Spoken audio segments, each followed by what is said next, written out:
Wasting some time here with a update 5.11 or 0.5.11 Wargaming with their stupid reasons and things of numbering things. 5.11, so much easier. Anyways, here with the Izumo, and we do have the armor layout, the armor viewer. I've been waiting for it for a while.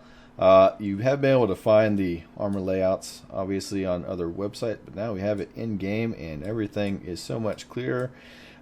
Interesting note, they actually did update the armor, the actual like armor, how it's laid out, so for Japanese battleships and carriers, all the carriers. So those two categories of ships should seem a bit bouncier when you go into bow on or other high angle shots hit you. So that should be it's a nice little bonus. And looking at the tier 8 and the tier 9 Japanese battleships, they definitely do have an advantage as far as the armor layout because of the overpin mechanics. The way that works is it's 14.3 times it multiplies to see if it actually be an auto pin. So take 25 and you multiply it times 14.3. If you have a gun that's bigger than that, it's going to auto pin no matter what angle it hits, and so that kind of sucks for American battleships, especially the Iowa and the Montana, because they are an automatic overpin in a lot of places for Yamatos, especially with this crappy plating that you get with the deck armor. It's not so much problem with the Iowa, so it's 32. A lot of that is going to bounce, and especially that deck armor is going to bounce too. Obviously, superstructure doesn't really even count for anything.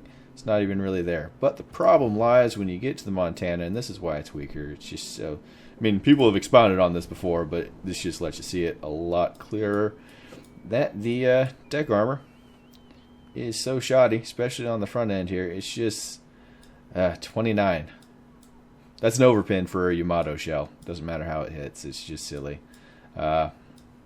So we got that going for us, and that's why it sucks. Anyways, moving on. You can look and see at all the nice stuff, and I do have a nice clip of Iowa on Iowa combat here, and you can take away all the casement armor, and you can actually see where the Citadel is. A nice, big, fat Citadel sitting out of the water right there. You go look at this, explains why the Pensacola and the Omaha kind of suck, because they have a gigantic Citadel sitting out of the water. Not the best thing to have whenever you are looking to not die. A lot of people believe that the Cleveland Citadel was actually separated. It's not. I'm going to go ahead and take away these other things. Just leave the Citadel and the main battery stuff. So I believe you could take out your turrets if you hit the rounds here, but the Citadel is basically underwater, just a tiny little pieces out of the water there for the Cleveland. But you see the Pensacola does have a nice big fat one right there that is out of the water. So a lot of times I would aim under the guns for a lot of ships. I'm going to change my aiming practice and just go for middle of the smokestacks. Seems to be the ideal place to launch around. So if you're having trouble getting some Citadels, that does seem to be the best place on all the ships to actually go for. They took it out. It's not down here, but on the playtest they actually had oh, they're still here. Sweet. I actually just didn't check that.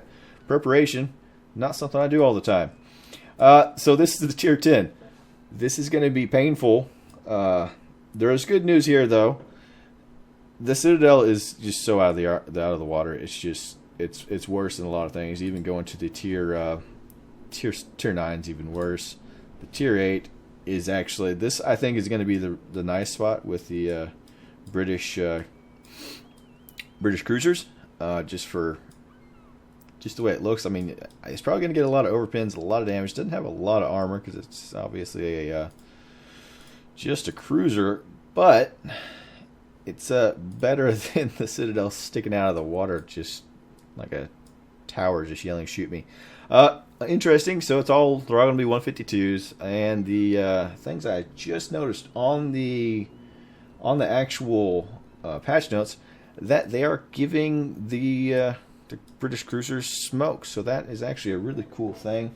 I didn't notice that the first time I read through it, so I'm excited about that. That could really make up for any kind of shenanigans with the armor sticking out of there as far as the Citadel armor.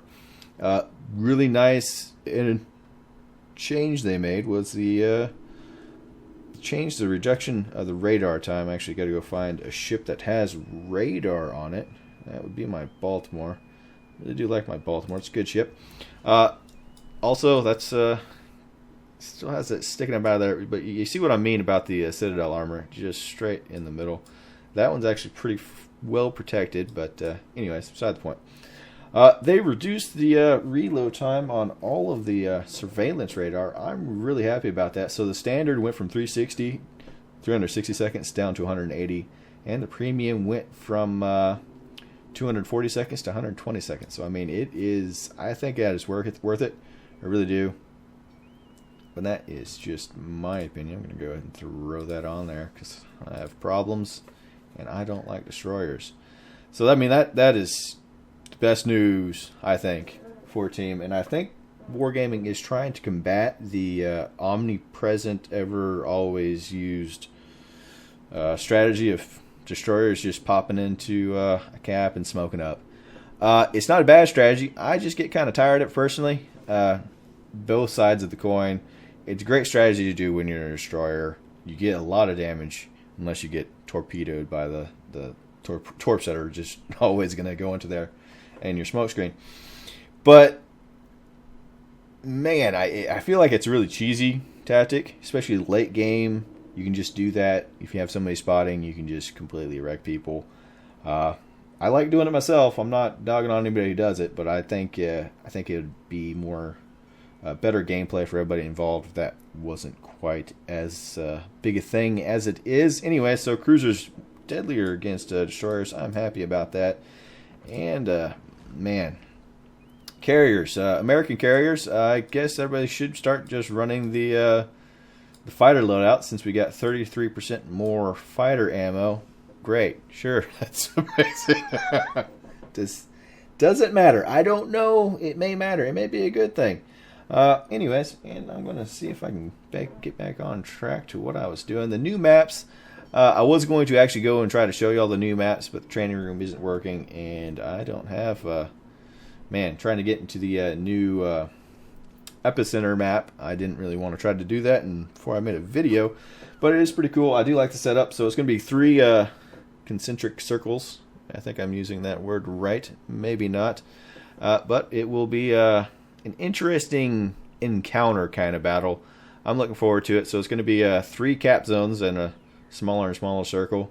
If you're in the center, you're capping all 3. If you're in the second layer, you're capping 2. And if you're in the outer layer, you're only capping the outer layer. So, I mean, I think that's interesting. I haven't got it as a game mode yet. I really wish Wargaming would add an ability to actually go into the Bastion and now the Epicenter stuff. But I don't think they're ever going to do that, honestly.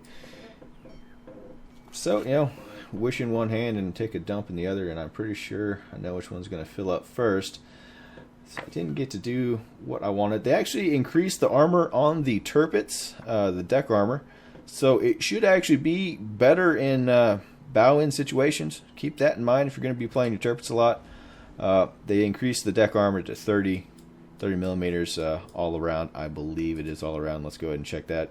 That is 50, and I think it's the forend that is actually what they're talking about, 30. Oh, 32. Nice, 32. I said the wrong number, but that is great. That is going to be, nobody's going to auto overpin you with, some crazy glancing shot, so that's really cool.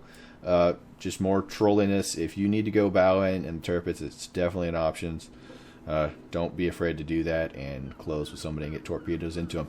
Anyways, good strategy there to try. I actually bought the Koenig Albert, and I am actually going to show y'all some gameplay of that right now, followed up by a clip of the Iowa, just to kind of show you of where you need to be shooting at battleships. Don't try to shoot under the gun. Even before we actually go to the clip of this, and my opinions of it. On the Izumo, I was shooting for, I've been doing this forever, almost since the Izumo came out. I've been shooting under the main 3 guns for this. That is still a good viable option, but it kind of really does matter how it's angled. And I say it's a good option because if they are actually bow into you, this kind of shoulder right here is not a bad place to shoot. Of course, the casement armor does cover a lot of that, but it's only 356 there, and it's actually really thin behind it. So still not a bad idea, but I've been doing that even if they are completely broadside, which kind of reduces the, I would just aim under the actual smokestack. Anyways, I'm kind of trying to evaluate my own shooting habits against enemy ships after looking at all this stuff and be able to see the angles and the shapes of the citadels and where the armor is most. Something you probably need to check out on your own time. If y'all want me to go over a ship on how I think it should be played and how you should kill it and how you should try to protect your own armor, let me know in the comments and I will look into that. If y'all want one specific ship done and I have it, I will go into it. Anyways, now to my opinions of the Koenig Albert. Alright, here we are with the Koenig Albert. I'm sure I'm probably messing up that name terribly. I'm just gonna, we're gonna do things to this clip first. 3.5 kilometers, nice dispersion. Happens sometimes. I do think, I haven't looked up anything about it, but so this is all anecdotal opinions and whatnot. I think this is the most accurate Tier 3 battleship, which isn't saying a lot because they're just some of the most inaccurate things and it's almost laughable. But that does make it feel a whole lot better. A few things, I mean, the dispersion at long range can just completely just be just impressively bad, but it feels so much better than the other Tier 3 battleships. So we have 3 other Tier 3 battleships. I think it is bearable compared to those. For simple stuff like this, and a lot of, and I think it does have to do with the Sigma rating of the actual ship, and that is that means the actual distance the shell has as far as where it's going to land, so farther, long, or short, or whatnot. I think it's less on this ship, not the actual how accurate it is in port, but it feels kind of weak against other battleships. There you go. I mean, I was firing HE there because I was trying to set the gentleman on fire, switching to AP.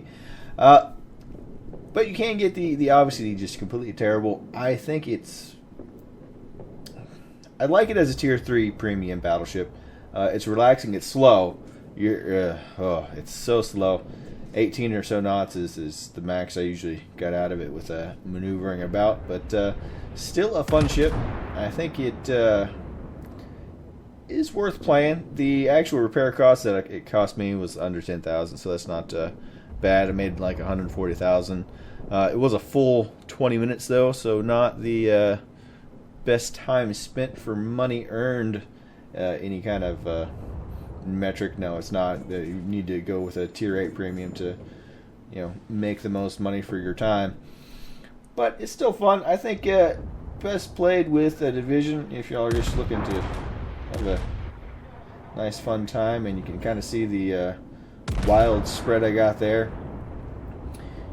But definitely not bad, and I'll kind of stop talking about it. I do think the Nikolai at Tier 4 is stronger than this is at Tier 3, but the Nikolai is just silly OP. Anyways, I did enjoy it. I'm not regretting my $15 spent.